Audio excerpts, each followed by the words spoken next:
Alors, Anatole Collinet Makosso a voulu faire comprendre aux Congolais que le gouvernement congolais n'a pas eu suffisamment des ressources pour réaliser tout cela.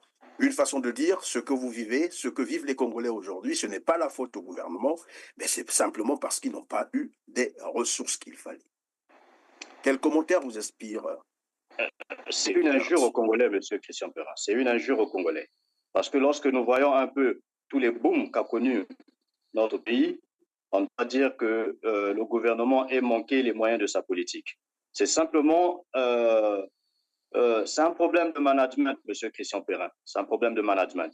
Lorsque le Premier ministre dit qu'ils n'ont pas eu suffisamment de ressources, mais tout à l'heure, nous venons de parler de 14 000 milliards. S'ils ont eu la possibilité de mettre 14 000 milliards de côté, c'est pour dire qu'ils ont suffisamment d'argent qui a eu à circuler dans les caisses du Trésor public. Donc ça, c'est simplement une raison échappatoire pour justifier leurs échecs. Monsieur Christian Perrin, nous n'allons pas passer par quatre chemins. Lorsque nous observons un peu les détournements de fonds qui se passent dans notre pays sous le silence du président de la République, aujourd'hui, nous pouvons le dire ouvertement que le problème, ce ne sont pas les ministres, mais le problème, c'est le président de la République lui-même. Pourquoi est-ce qu'il est silencieux face à tous ces problèmes qui peuvent mettre les Congolais, qui peuvent retourner les Congolais contre le président de la République? En ce moment, c'est lui-même le problème. Nous sommes conscients que lorsqu'il s'agit des activités qui n'arrangent pas le pouvoir en place, on ne peut jamais et jamais nous accorder ces autorisations. C'est pourquoi, lorsque nous soumettons ce genre de requête et qu'on nous rejette sans raison valable, nous sommes dans l'obligation parce que eux ne respectant pas la loi. Pourquoi est-ce que nous allons respecter la loi? La jeunesse congolaise est en train de souffrir. La jeunesse congolaise est dans le chômage. La jeunesse congolaise a du mal à se nourrir. Et lorsqu'on retarde la création des emplois, nous ne pouvons pas retarder les réclamations.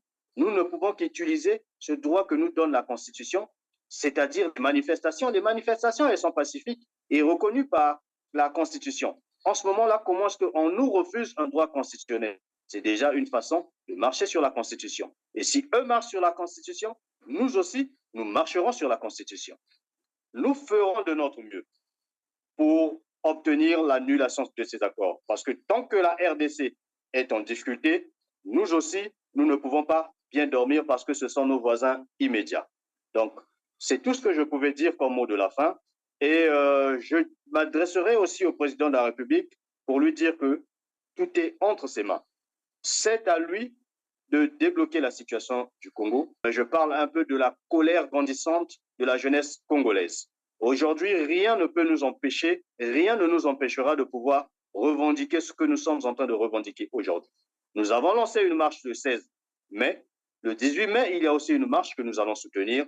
Mais le 3 juin, nous allons marcher à nouveau. Le 4 juin, nous allons marcher à nouveau. Le 5 juin, nous allons encore marcher jusqu'à ce que nous puissions obtenir ce que la jeunesse congolaise est en train de réclamer.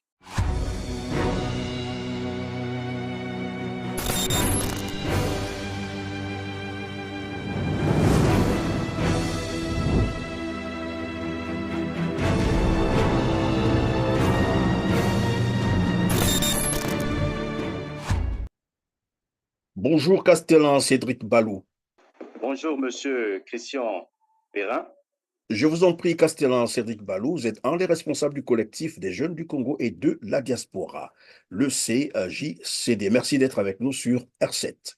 Votre action est beaucoup plus concentrée, c'est ce que j'ai cru comprendre, sur la défense des intérêts de la jeunesse congolaise, une jeunesse que vous appelez à une prise de conscience, à prendre ses responsabilités, mais aussi à braver la peur pour exiger le gouvernement congolais à tenir ses promesses faites à la jeunesse congolaise, notamment la création de 100 000 emplois en 2024, une année qui a été consacrée à la jeunesse. 2024, année de la jeunesse. Mais bien avant, je souhaiterais que vous nous parliez d'abord de votre collectif, le collectif des jeunes du Congo et de la diaspora.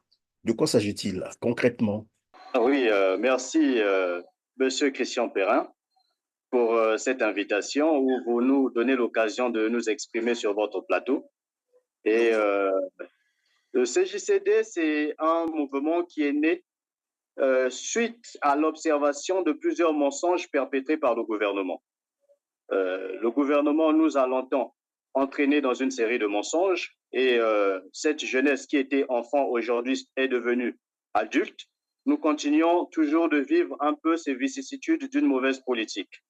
C'est pourquoi en 2023, lorsque le président de la République, en décembre, s'adressait à la nation, où il avait décrété l'année 2024 comme étant année de la jeunesse, et que quelques jours plus tard, en janvier, où le gouvernement a annoncé la création de 100 000 emplois, nous avons quand même remis en cause ces dires du gouvernement, parce que lorsque nous nous rappelons en 2009, où le président de la République nous avait promis la création de 40 000 emplois par année, et si on pouvait faire un petit calcul de 2009 à 2023, décembre 2023, nous serons autour de 560 000 emplois créés. Mais nous n'avons pas vu ces 560 000 emplois être créés. Et du coup, lorsque le gouvernement annonce la création de 100 000 emplois, nous nous sommes dit que cette fois-ci, nous n'allons pas observer le gouvernement, nous n'allons pas les laisser travailler dans la tranquillité. Il faudrait que nous puissions les mettre une certaine pression afin que ces jeunes qui ont faim, ces jeunes qui manquent de perspective, puissent s'exprimer et réclamer ce qui leur revenait de droit. C'est pourquoi, avec les jeunes au niveau du Congo et ceux de la diaspora, parce que l'objectif est de regrouper la jeunesse congolaise dans son entièreté, ceux au niveau local et ceux au niveau de la diaspora. Nous nous sommes mis ensemble et lancé ce mouvement que nous avons appelé le collectif des jeunes du Congo et de la diaspora. Merci. Alors, tout à l'heure, on va revenir sur ce que vous appelez par des mensonges. Apparemment, il y en a beaucoup. Et on reviendra également aussi sur l'année de la jeunesse. Mais parlons d'abord de l'actualité brûlante, j'allais dire, du Congo-Brazzaville, notamment les accords illégaux de cession de terre du Congo-Brazzaville au Rwanda, une affaire qui cristallise, comme vous le savez, hein, les débats aussi bien au Congo qu'à l'extérieur. Quelle est la posture du CJCD sur cette question? Ok, le CJCD, par ma voix, dit clairement que ces accords sont un véritable danger pour notre pays. Un véritable danger, pourquoi? Parce que déjà, il y a beaucoup de flou autour de ces accords. Le gouvernement nous présente 10 accords, mais lorsque nous menons un peu nos investigations, nous nous rendons compte qu'il y a 33 accords. On ne nous les présente pas. Pourquoi est-ce qu'on cache les 23 autres accords et qu'on nous présente que 10 accords? Déjà, il y a du flou autour de ces accords-là.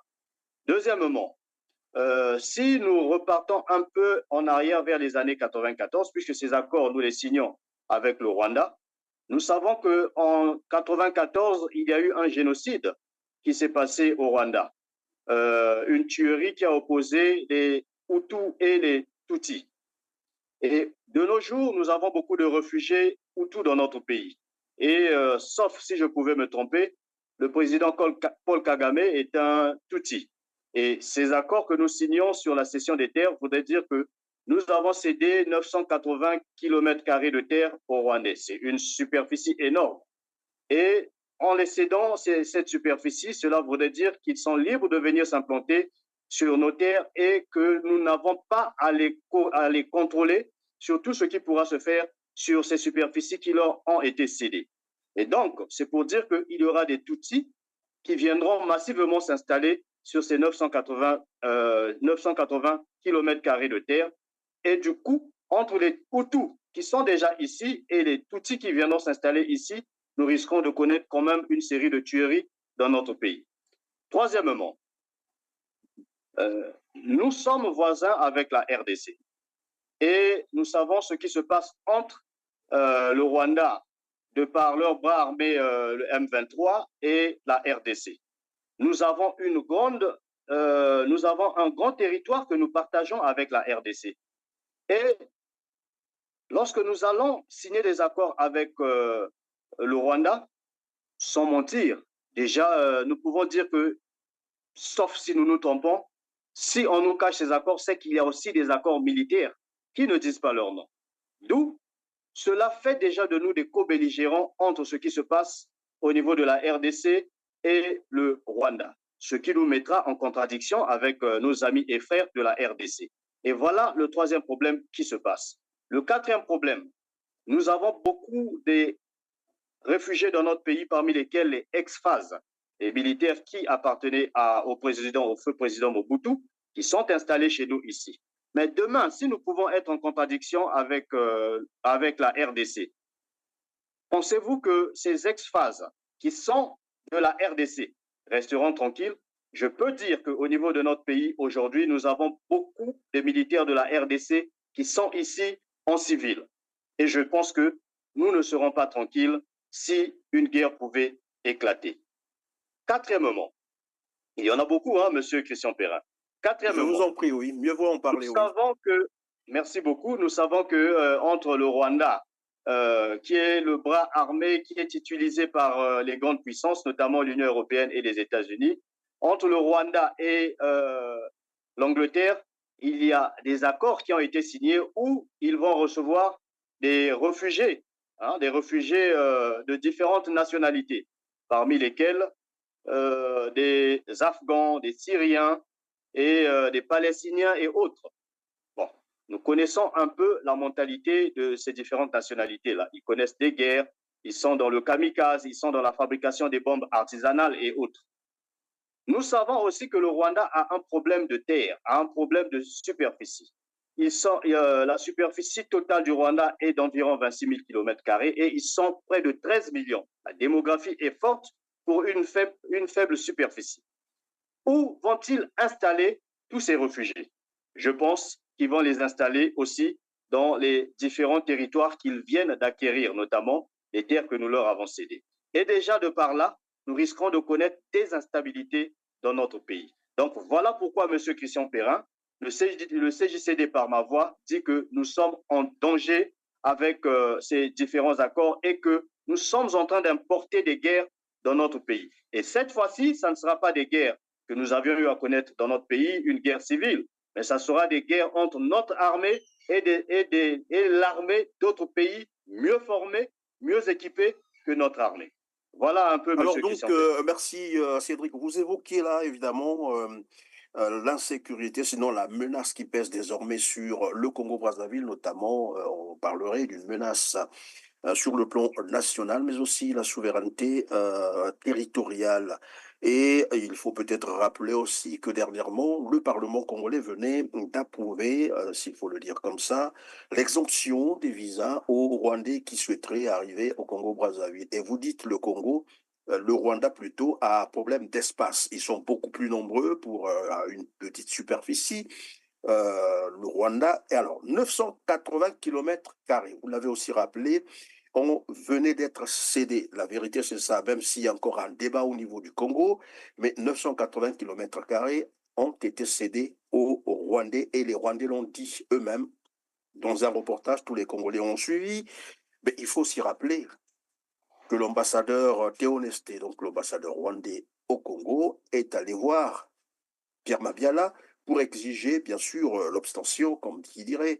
Il est allé demander des actes fonciers. On ne peut demander des actes fonciers que celui qui se croit, sinon, qui se dit déjà propriétaire de quelque chose ou des terres. Et donc, comme vous l'avez bien signalé aussi tout à l'heure, s'ils s'installent sur ce bout de territoire qu'on leur a accordé, personne ne pourra aller les déranger, ni les surveiller, puisqu'ils seront sur leur territoire, leur deuxième, s'il faut dire, pays. Tout ça, c'est dit, ça se dénonce.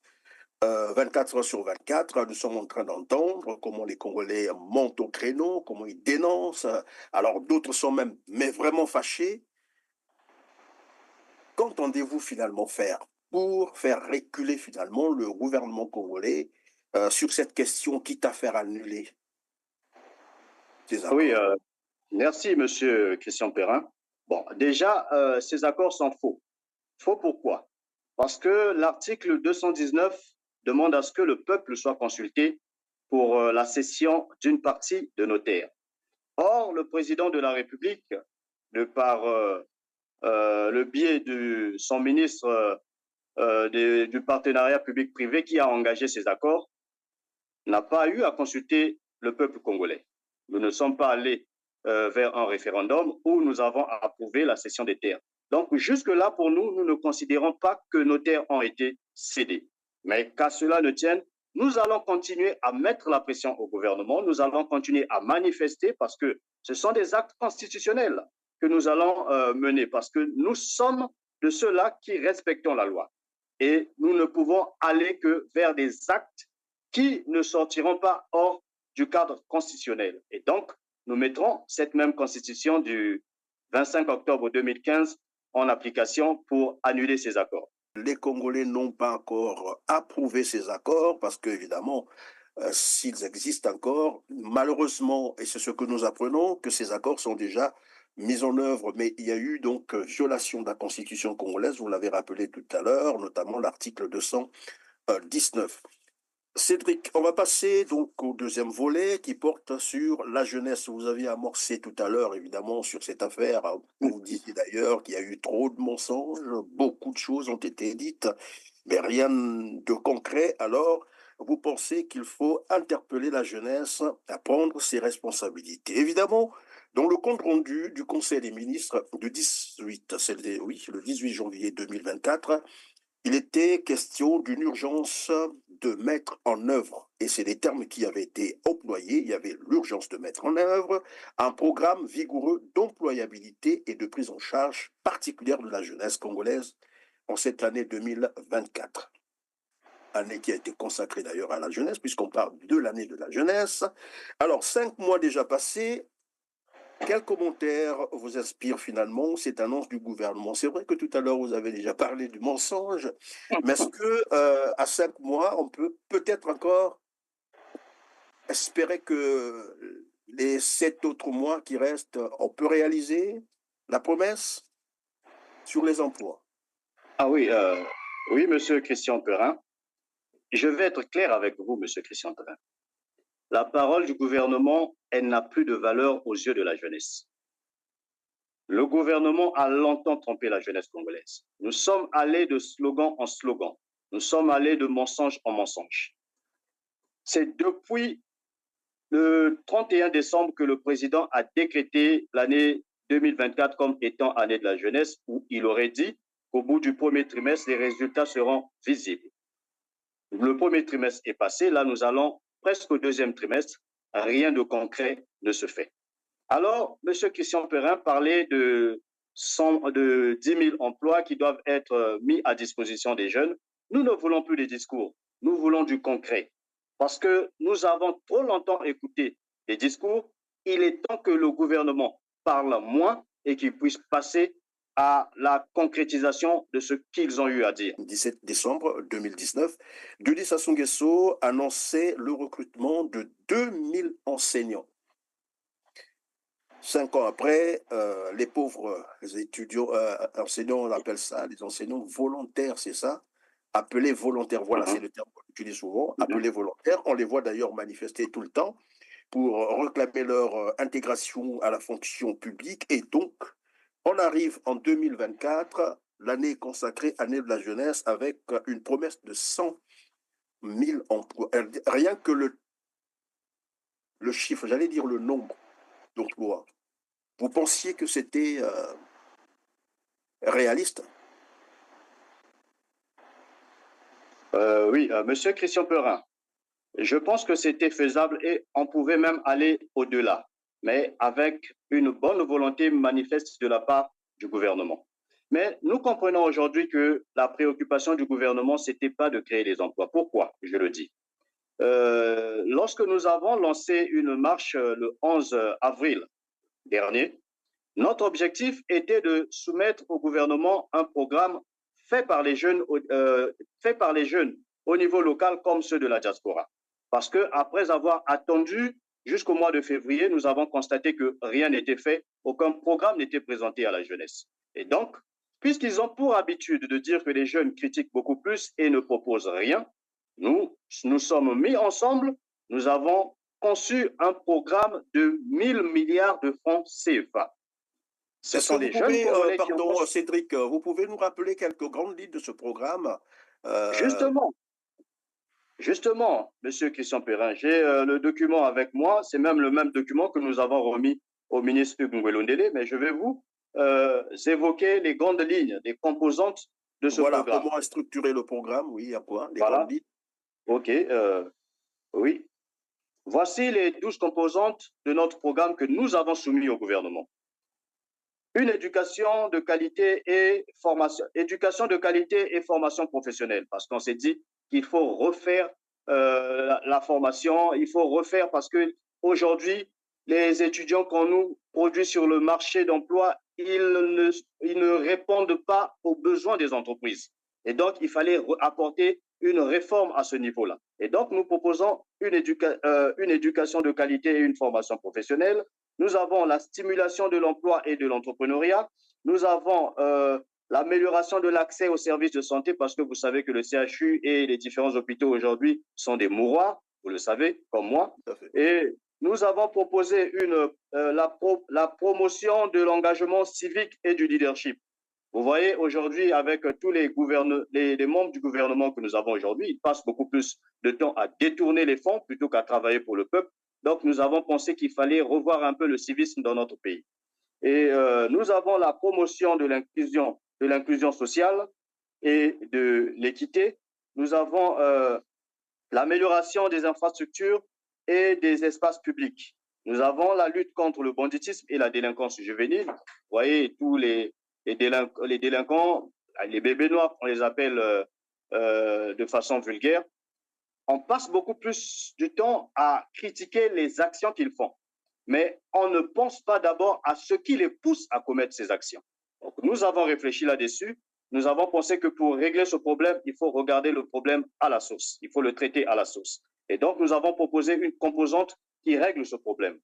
Nous avons le développement des zones rurales. C'est pourquoi aujourd'hui, quand on parle de la cession des terres, Monsieur Christian Perrin, comprenez que ça nous fasse mal, parce que nous avons fait beaucoup de propositions sur le développement des zones rurales. Je vais un peu m'attarder là-dessus. Absolument, oui.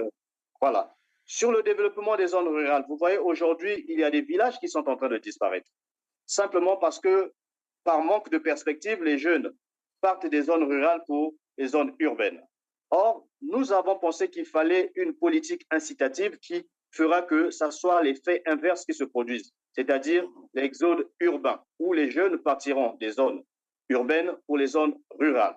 Et donc, nous avons fait la proposition afin que les lycées agricoles et les écoles agricoles puissent être réhabilités, parce qu'il faut une bonne formation pour que nous puissions développer une agriculture à grande échelle. Et nous avons même proposé, je dirais, la réhabilitation de l'OCC et de l'OCV, parce que nous pensons que l'OCV pourra fournir les pépinières pour toutes les zones qui pourront se lancer dans l'agriculture. Et donc, quand on parle de la cession des terres, comprenez-nous, Monsieur Christian Perrin, ça nous fait mal. Ça nous fait extrêmement mal. Et donc, je vais continuer. C'est une forme de trahison. Vous vous sentez trahi alors? Nous avons été trahis. Nous avons la compétence qu'il faut au niveau local comme au niveau de la diaspora. Il suffirait que le gouvernement tende la main vers nous et nous allons aller travailler main dans la main avec le gouvernement parce que c'est notre pays. Nous voulons aussi que notre pays aille de l'avant. Le Congo est en train de régresser pendant que d'autres pays sont en train d'avancer. Nous voulons quand même rattraper ce retard-là. Et donc, la balle est du côté du gouvernement. C'est au gouvernement de regarder vers nous. Nous sommes des Congolais, nous ne sommes pas contre eux. C'est simplement leur mauvaise façon de faire qui fait que nous soyons fâchés contre leurs pratiques. Donc voilà, je vais continuer, Monsieur Christian Perrin. Nous avons aussi la promotion des jeunes peuples autochtones. Nous avons l'accès à l'eau potable et à l'électricité renouvelable. Vous savez que c'est un véritable casse-tête dans notre pays. Vous avez évoqué ça. Nous avons aussi la prise en charge des jeunes vivant avec un handicap et le transport pour tous. Donc voilà un peu les 12 composantes que nous avons développées dans notre programme, un programme qui pourra être mis en œuvre avec 1000 milliards de francs CFA, un programme qui prend en compte le développement intégral des 12 départements de notre pays, parce qu'il n'est pas question qu'on développe département par département. Le chômage touche tous les 12 départements de notre pays. Mais il y a une nouveauté dans notre programme. Nous avons ajouté un 13e département, qui n'est autre que la diaspora. Parce que dans la plupart des politiques qui sont mises en place dans notre pays, on exclut la diaspora. Alors qu'il y a beaucoup des Congolais qui sont au niveau de la diaspora qui voudront revenir au pays pour investir, mais c'est simplement les financements qui font défaut. Et donc, nous avons prévu tout cela dans notre programme. Alors, Castellan, Cédric Balou, oui, le programme, vous avez dit, bon, en 12 points, s'il faut le dire comme ça, et qui coûterait 1000 milliards, c'est ce que j'ai cru comprendre. Après Oui, avoir fait toutes ces propositions, après avoir étudié, analysé, fait l'examen, bien sûr, de tous ces points que vous venez d'énumérer, est-ce que vous avez aussi proposé au gouvernement congolais comment financer ce programme?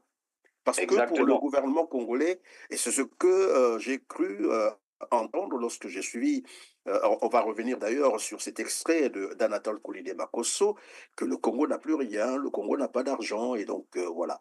Est-ce que vous leur avez proposé comment financer le programme? Exactement, il y a beaucoup de pistes de solutions.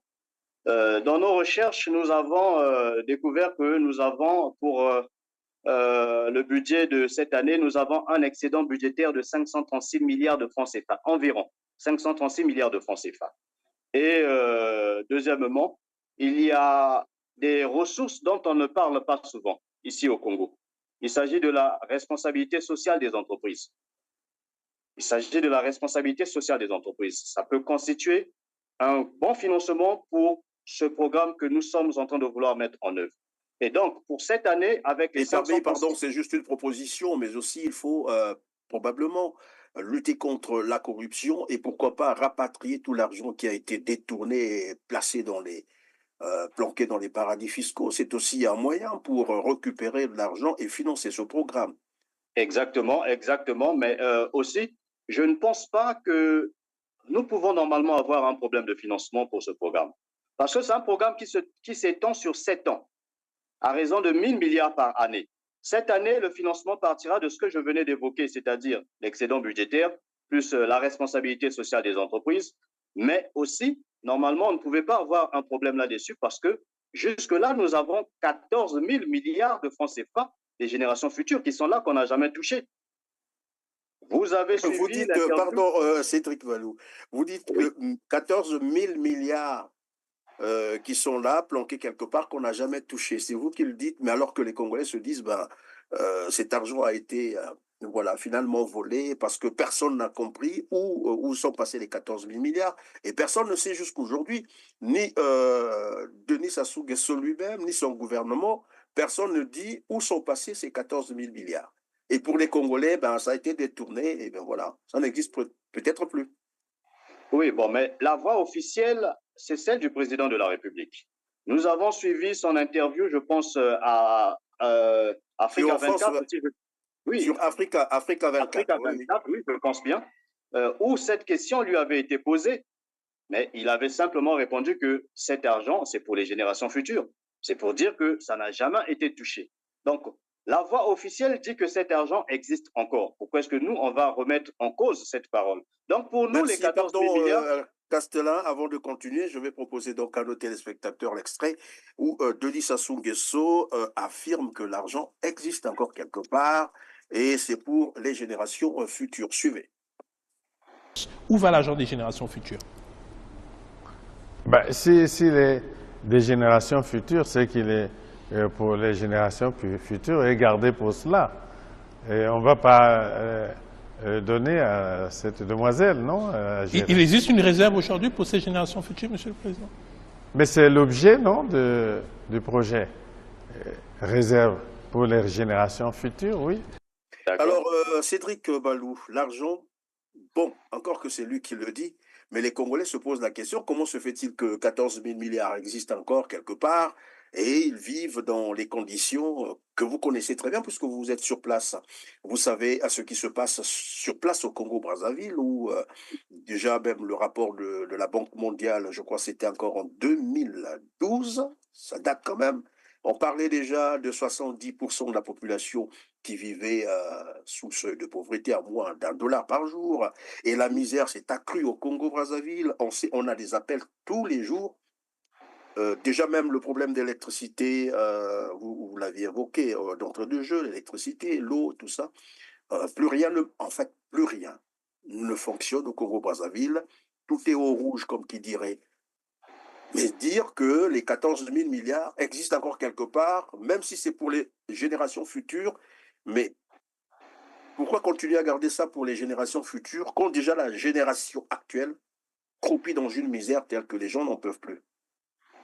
Oui, Monsieur Christian Perrin, c'est l'occasion pour moi de lancer un appel au président de la République pour dire que actuellement, nous avons besoin des solutions.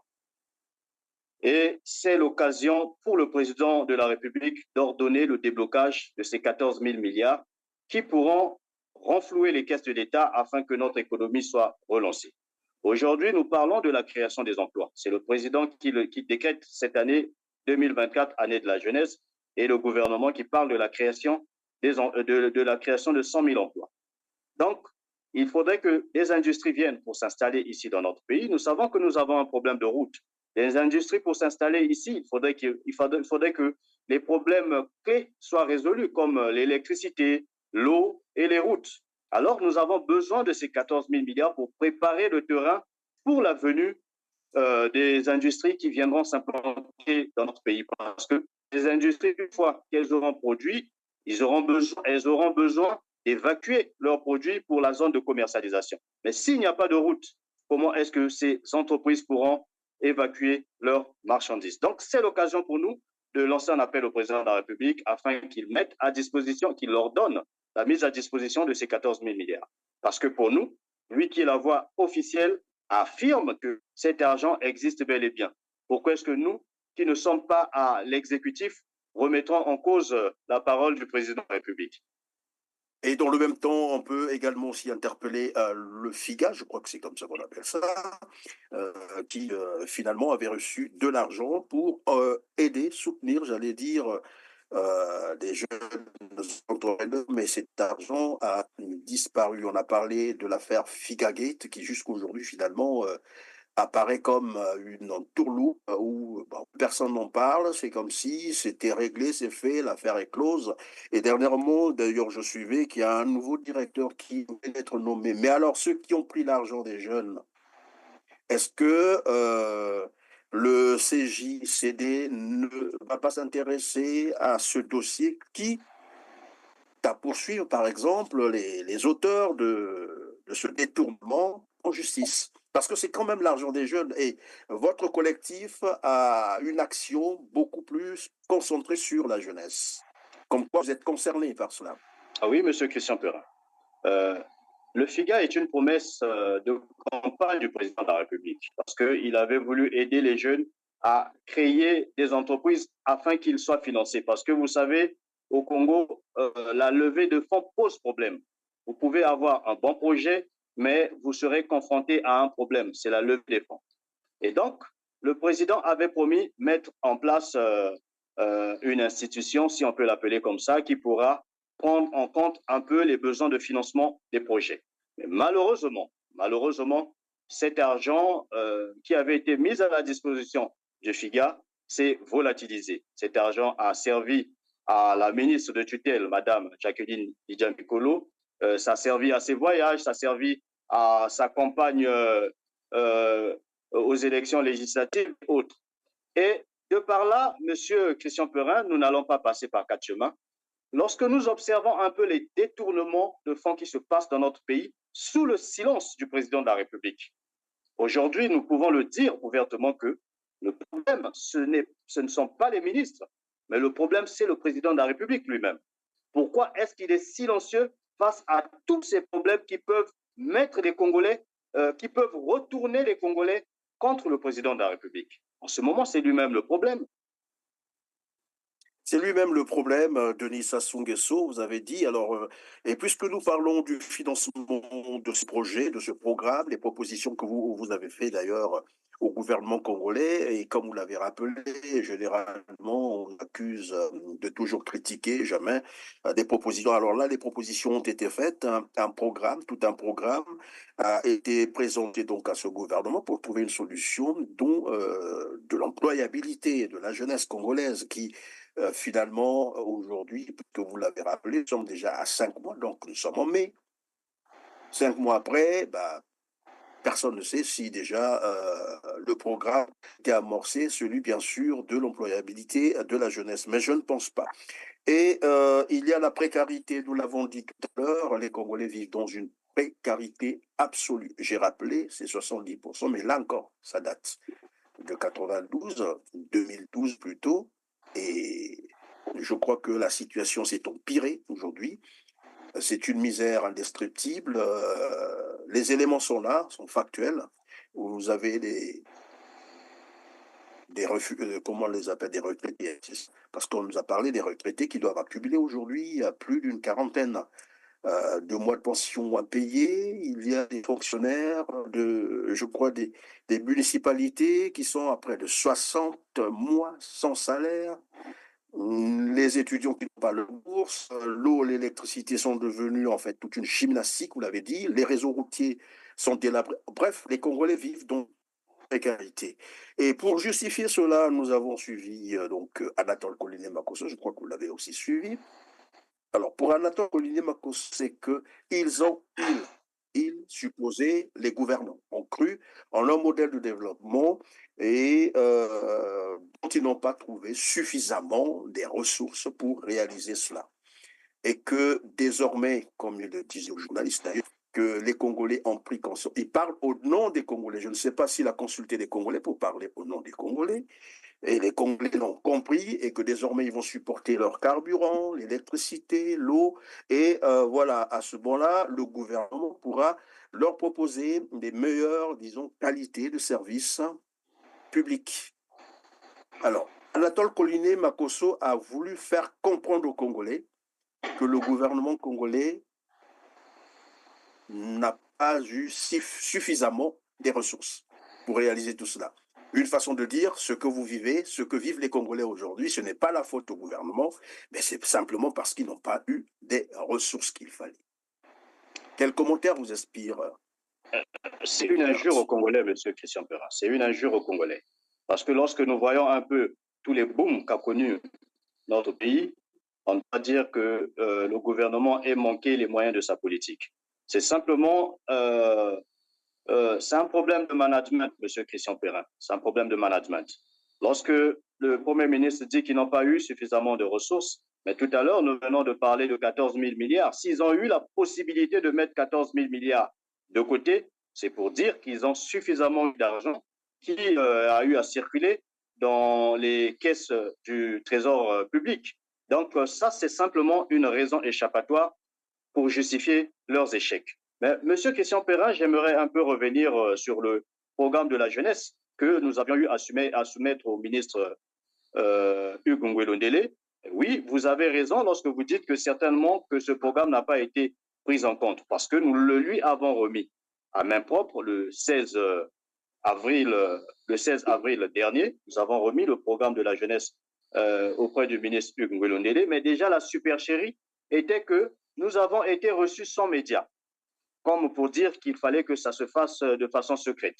Ça, c'est de un. De deux, lorsqu'il nous reçoit, nous déballons tout ce qu'est le programme, nous discutons avec lui, nous lui proposons de tenir une concertation des jeunes. Parce que nous avons pensé qu'il y a un véritable problème au niveau de un véritable problème qui frappe les jeunes aujourd'hui. C'est vrai qu'il y a eu Assemblée générale du Conseil consultatif de la jeunesse. Bon, pour nous, ça, nous ne prenons pas trop ça en compte parce que le Conseil consultatif de la jeunesse est un ensemble des jeunes de la force montante et des enfants des dignitaires. Même le Premier ministre Anatole Koliné-Makosso a sa fille, si je ne me trompe pas, dans ce Conseil consultatif de la jeunesse. Et donc, pour nous, c'est un ensemble des enfants des dignitaires de ce pays qui se sont regroupés simplement pour les avantages que peuvent apporter ce conseil consultatif. Et donc, nous avons soumis notre programme au ministre Hugues Ngouélondélé, avec qui nous avons longuement discuté et il avait promis nous recevoir la semaine d'après notre rencontre. Les assises nationales de la jeunesse que nous lui proposons, c'est pourquoi? Parce que nous avons un programme que nous lui avons soumis qui prenait en compte les 12 départements de notre pays, plus la diaspora. Mais nous avons pensé qu'il fallait que nous adaptions notre programme en fonction des spécificités de chaque département. parce que tous les départements n'ont pas les mêmes problèmes. Il faudrait que les natifs de ces départements viennent pour apporter leur contribution afin que nous puissions le joindre au programme et que nous puissions, lors de la mise en œuvre, lancer un programme qui ne tâtonnera pas, qui prendra en compte tous les besoins de ces différents départements. Mais malheureusement, nous avons été surpris que ce programme, que notre projet soit transmis à l'ancien ministre, M. Dino Kombi Talisson, qui lui, au lieu de parler des assises nationales de la jeunesse, parle du dialogue intergénérationnel. Bon, je ne sais pas pourquoi encore parler de dialogue. Aller de dialogue en dialogue, on ne sait pas s'il faut aller de discussion en discussion. Nous ne savons pas ce que cela pourra produire.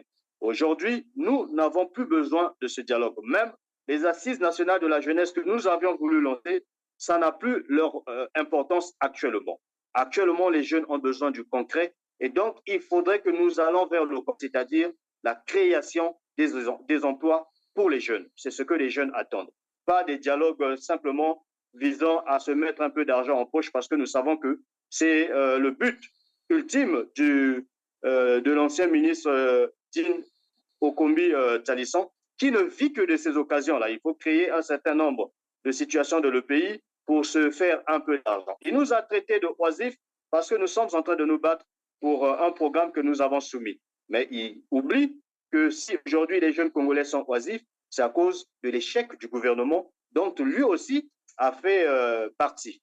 Donc voilà un peu. Et donc, pendant que vous allez répondre à la première question, à la récente question, bien entendu, vous avez l'impression que finalement, c'est pour le gouvernement congolais, hein, c'est juste j'allais dire un manque de volonté politique, sinon, puisque tout à l'heure vous avez démontré, ce n'est pas l'argent qui pose problème, le Congo a beaucoup d'argent, vous avez parlé de l'excédent budgétaire, vous avez rappelé les 14 000 milliards, on a parlé de l'argent aussi détourné au niveau du FIGA, et le Congo aujourd'hui vend très bien son pétrole, et le pétrole, le baril est passé à un prix, mais vraiment, c'est actuellement autour de 80, disons, dans la fourchette de 80 à 90 dollars le baril. Cela veut dire que le pétrole congolais aussi se vend très bien. Il y a beaucoup d'argent.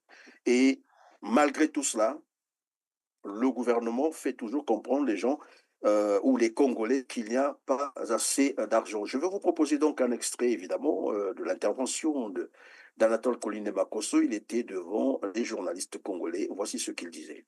Suivez. Est-ce que vous savez que c'est parce que nous, on a cru à tel modèle économique dans votre intérêt que nous n'avons pas eu suffisamment de ressources pour régler ces problèmes au rythme où vous les cherchez.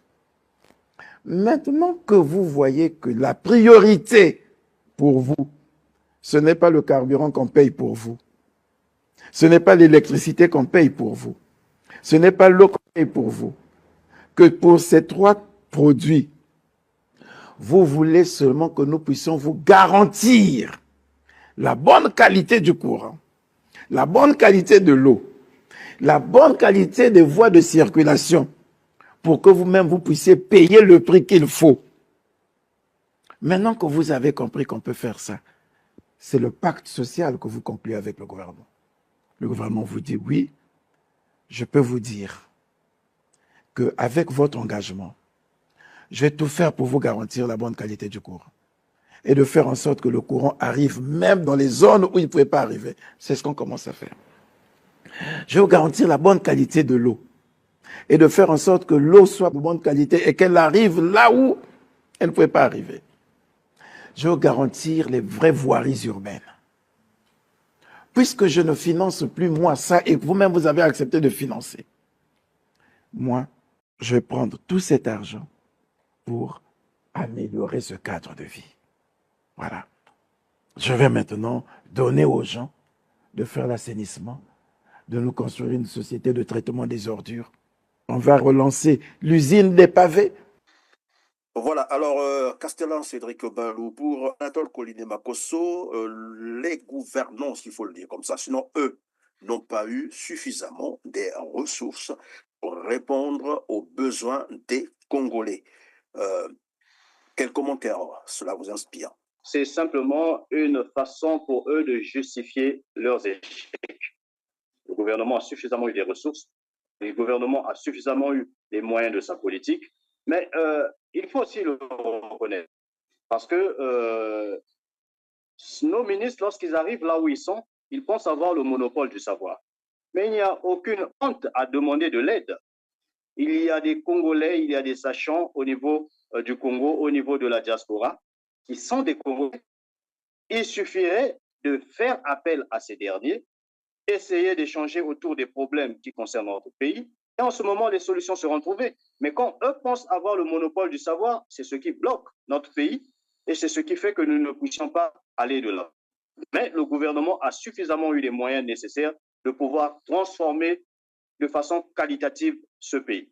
Puisque apparemment, je dis apparemment, c'est ce que moi j'observe, le gouvernement ne vous écoute pas, vous, la jeunesse, puisque évidemment le CJCD est beaucoup plus focalisé, je l'ai rappelé d'entrée de jeu, sur la défense des intérêts de la jeunesse congolaise. Le gouvernement ne veut pas vous écouter, le gouvernement ne veut pas réaliser ses promesses, l'employabilité de la jeunesse. Qu'entendez-vous faire concrètement? Réitérer une pression comme vous avez voulu le faire dernièrement, en fait. Est-ce qu'on peut revenir sur cette séquence, cet épisode où vous avez voulu organiser une marche qui n'avait plus eu lieu? Oui, la marche, elle n'avait pas abouti simplement parce que j'avais été enlevé le matin du 11 avril, pendant que je me rendais au lieu où nous devrions nous retrouver avec d'autres responsables du mouvement. C'est un jeune homme que je connais très bien qui m'a appelé pour faire chemin avec moi de telle sorte que nous puissions nous rendre au lieu de la manifestation. Or, je ne savais pas que ce dernier était un indique de la police de Filou. Et c'est pendant que nous cheminions avec lui, il était au téléphone en train d'informer les policiers qui avaient comme mis en place un filet partout où je pouvais sortir. Et donc, lorsque je suis sorti, automatiquement, c'est un véhicule BJ avec des policiers armés jusqu'aux dents qui en sont sortis. Ils m'ont pointé leurs armes, ils m'ont ravi le téléphone, ils m'ont maîtrisé et ils m'ont transporté d'abord au niveau du commissariat de Mfilou. Du commissariat de Mfilou, nous sommes allés au commissariat central où j'ai été auditionné. Une fois que j'ai fini ma déposition, on m'a emmené au commissariat, au commandement de forces de police où j'ai rencontré le général Obami et tout, qui a eu à discuter avec moi, m'a recommandé de respecter la loi. Et de là-bas, je me suis retrouvé aux renseignements généraux où j'ai encore été entendu. J'ai fait ma déposition et de là-bas, on m'a ramené au niveau du commissariat central. Du commissariat central, on m'a emmené au commissariat du plateau de Gazan et de là-bas, on m'a remis en liberté en présence de 2 membres de l'association. Bon, mais nous, sur cette séquence, lorsque le général Obami vous parle, vous dit de respecter la loi, à quoi fait-il concrètement allusion lorsqu'on est en face d'un régime qui ne respecte d'ailleurs pas lui-même la loi ou la loi fondamentale? De quoi parlait-il concrètement? Comment est-ce que vous avez compris cela? Oui, pour le général, il aurait fallu qu'après le refus du préfet, que nous puissions saisir des voies de recours. Nous pouvons écrire une 2e fois, nous pouvons réécrire une 3e fois, et tout en espérant que nous puissions obtenir une autorisation. Mais nous sommes conscients que lorsqu'il s'agit des activités qui n'arrangent pas le pouvoir en place, on ne peut jamais et jamais nous accorder ces autorisations. C'est pourquoi, lorsque nous soumettons ce genre de requête et qu'on nous rejette sans raison valable, nous sommes dans l'obligation parce que eux ne respectant pas la loi. Pourquoi est-ce que nous allons respecter la loi? La jeunesse congolaise est en train de souffrir. La jeunesse congolaise est dans le chômage. La jeunesse congolaise a du mal à se nourrir. Et lorsqu'on retarde la création des emplois, nous ne pouvons pas retarder les réclamations. Nous ne pouvons qu'utiliser ce droit que nous donne la Constitution, c'est-à-dire les manifestations. Les manifestations, elles sont pacifiques et reconnues par la Constitution. En ce moment-là, comment est-ce qu'on nous refuse un droit constitutionnel? C'est déjà une façon de marcher sur la Constitution. Et si eux marchent sur la Constitution, nous aussi, nous marcherons sur la Constitution. Je vous donne une information. Le 16 mai, Nous avons encore une marche, nous avons déposé des lettres d'information à la préfecture et donc nous avons commencé déjà avec la stratégie. Nous sommes en train d'aller rencontrer les jeunes pour que nous puissions nous mobiliser très nombreux dans les 12 départements afin que nous continuions à mettre la pression au gouvernement. Notre marche, elle est pacifique. Nous ne voyons pas pourquoi est-ce que la préfecture nous refusera ce droit de manifester. S'ils veulent que nous puissions ne plus manifester, ils n'ont qu'à nous donner ce que la jeunesse est en train de réclamer, les emplois. S'ils ne veulent pas que la jeunesse se manifeste, il faut donc donner à la jeunesse ce qu'ils ont promis, ce que la jeunesse congolaise attend, notamment l'emploi et bien d'autres choses aussi, la santé, l'éducation, on peut citer ça comme ça. Alors nous sommes pratiquement à la fin de notre émission, cycle, probablement que vous avez un mot de la fin. Je vais vous laisser quelques secondes pour cela. Oui, pour chuter, j'aimerais un peu m'adresser à nos amis de la RDC. Pour leur dire que nous sommes de tout cœur avec eux. Les accords signés entre le président de la République et le président Paul Kagame par l'entreprise de leur ministre ne nous concernent pas parce que nous n'avons pas été consultés par voie référendaire. Nos amis de la RDC devraient savoir que c'est leur frère, leur propre frère, leur enfant, leur neveu, qui n'est autre que le ministre Denis Christian Sassou Nguesso, qui engage ces accords. Ce ne sont pas les Congolais. Et donc, nous ferons de notre mieux pour obtenir l'annulation de ces accords. Parce que tant que la RDC est en difficulté, nous aussi, nous ne pouvons pas bien dormir parce que ce sont nos voisins immédiats. Donc, c'est tout ce que je pouvais dire comme mot de la fin. Et je m'adresserai aussi au président de la République pour lui dire que tout est entre ses mains. C'est à lui de débloquer la situation du Congo. Je parle un peu de la colère grandissante de la jeunesse congolaise. Aujourd'hui, rien ne peut nous empêcher, rien ne nous empêchera de pouvoir revendiquer ce que nous sommes en train de revendiquer aujourd'hui. Nous avons lancé une marche le 16 mai. Le 18 mai, il y a aussi une marche que nous allons soutenir. Mais le 3 juin, nous allons marcher à nouveau. Le 4 juin, nous allons marcher à nouveau. Le 5 juin, nous allons encore marcher jusqu'à ce que nous puissions obtenir ce que la jeunesse congolaise est en train de réclamer, le travail. Merci beaucoup, Castellan Cédric Balou, d'avoir été avec nous, d'avoir répondu à nos questions. Vous êtes un des responsables donc, du collectif des jeunes du Congo et de la diaspora. En tout cas, merci d'avoir été disponible pour R7. C'est moi qui vous remercie de me donner la possibilité de m'exprimer sur votre plateau. Je vous en prie, mesdames, messieurs, nous sommes arrivés donc à la fin de cette émission. Comme d'habitude, des petits gestes qui comptent pour nous, c'est de cliquer sur le petit pouce en l'air juste en bas de cette vidéo après avoir massivement partagé cette édition pour nous aider évidemment à mieux informer les Congolais, les Africains, sinon pas, pourquoi ne pas dire, le monde entier. Et dites-nous également en commentaire ce que vous pensez des sujets qui ont été débattus au cours de cette émission. Sur ce, on se dit au revoir et à très bientôt. Mais avant, prenez vraiment soin de vous car chaque jour est une vie. Merci.